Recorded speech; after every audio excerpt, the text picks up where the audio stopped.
જ્યારે સમાધાન મને દાદુભાઈ બોલાવ્યો એટલે મેં કીધું કે માના દરબારમાં માથી મોટું મારા માટે કોઈ હોય નહીં. મારા માટે જે કાંઈ છે હું જેના ઉપર વિશ્વાસ અને શ્રદ્ધા રાખું છું એ સોનબાઈમાનું મંદિર છે.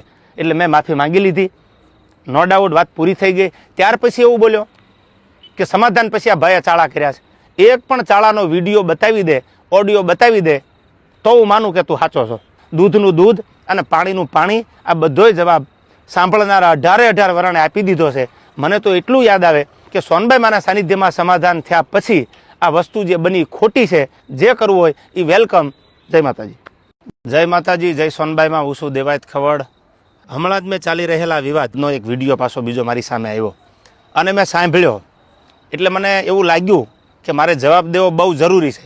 પબ્લિક સુધી, સારા માણસ સુધી એક સારો મેસેજ પહોંચે એટલા માટે. એ વિડીયોમાં એ બોલે છે પહેલો પોઈન્ટ કે એડ્રેસ છુપાવવું પડે છે એને. તો મારે એડ્રેસ કેમ છુપાવવું પડે ભાઈ? મારી તો અપડેટ હોય કે મારો ગઈકાલે આ કાર્યક્રમ છે, છતાંય તારે એડ્રેસ જોતું જ હોય તો ઇસ્કોન આંબલી રોડ ઉપર મારી ઓફિસ છે, આ મારું એડ્રેસ. ઓકે. બીજી વાત, પ્રશ્ન બીજો કે 200 લોકોને સાથે લઈને ફરે છે. 200 લોકો એટલે એક ગાડીમાં 4નું 5નું સીટિંગ હોય તો 200 લોકોમાં કેટલી ગાડીઓ કમસે કમ મારે જોવે? આપ પણ જાણો છો. જેને જેને ડાયરા કર્યા આયોજકને પૂછો કે કેટલી ગાડીઓ લઈને આવું છું, એ બધા પ્રૂફ પુરાવા દેવાની જરૂર નથી. આ એકદમ ફેક્ટ વાત છે, ઉપજાવેલી વાત છે એની. ત્રીજી વાત કરું તો સમાધાન કરવા માટે 50 લોકોને દોડાવ્યા. આવો એ બ્લેમ કરે છે મારી પર. હું સમાધાન કરવા દોડાવું?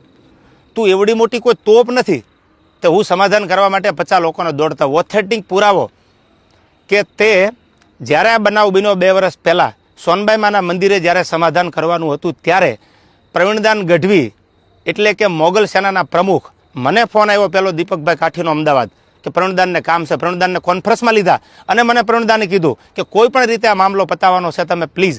મેં કીધું કાંઈ વાંધો નહીં, તમે પ્લીઝ ન બોલો. ત્યાર પછી મને ફોન આવ્યો મઢડાથી દાદુભાઈનો.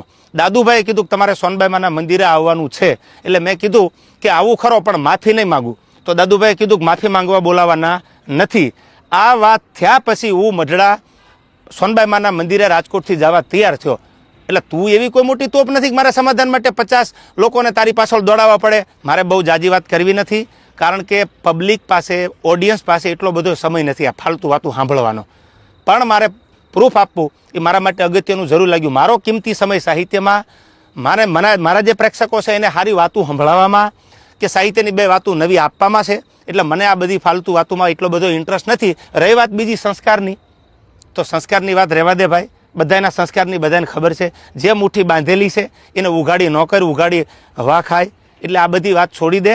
અને રહી વાત છેલ્લી મોરાની, તો તને